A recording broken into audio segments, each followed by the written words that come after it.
కాంగ్రెస్ ప్రభుత్వం ప్రజల్ని ప్రలోభాలకు గురి చేస్తోందని బీజేపీ రాష్ట్ర అధ్యక్షుడు రామచంద్రరావు ఆరోపించారు. గత ప్రభుత్వం డబుల్ బెడ్రూమ్ల పేరుతో మోసం చేసిందని, ఇప్పుడు ఇందిరమ్మ ఇళ్ల పేరుతో కాంగ్రెస్ మోసం చేసిందని విమర్శించారు. మజ్లిస్ ఒత్తిడితోనే హైదరాబాద్ మున్సిపల్ కార్పొరేషన్ను 3 ముక్కలు చేసిందన్నారు.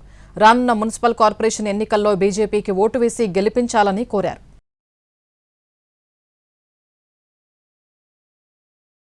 ఇందిరమ్మ ఇళ్ళని ఈ విధంగా గతంలో కూడా ప్రభుత్వము డబుల్ బెడ్రూమ్ అని చెప్పారు. ఆ బోయిగూడలో కొన్ని ఇల్లు కట్టి ఇగో ఇవే డబుల్ బెడ్రూమ్ అన్నారు. హైదరాబాద్ ప్రజలందరూ కూడా డబుల్ బెడ్రూమ్ వచ్చేసిందని చెప్పడం జరిగింది.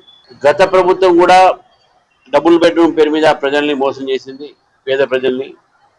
మీరు కూడా అదే పని ఈరోజు ఇందిరమ్మ ఇళ్ళ పేరు మీద ప్రజల్ని మోసం చేస్తా ఉన్నారు. పోలీసుకు మళ్ళీ ఒక భాగము ధారాదత్తం చేయడానికి మీరు హైదరాబాద్ మున్సిపల్ కార్పొరేషన్ అది అదే విధంగా ఉంచి ఇటు సైబరాబాద్ మల్కాజ్గిరి కార్పొరేషన్ తీసుకురావడం జరిగింది.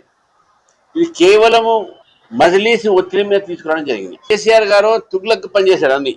ఆయన తుగ్లక్ అయితే రేవంత్ రెడ్డి గారు మహా తుగ్లక్. ఈయన చేసేవన్నీ కూడా మూడు చేస్తా ఉన్నారు. కాబట్టి హైదరాబాద్ ప్రజలు వీళ్ళ ఒక రాజకీయ ఏదైతే ఆలోచన ఉందో దానికి మన అప్రమత్తం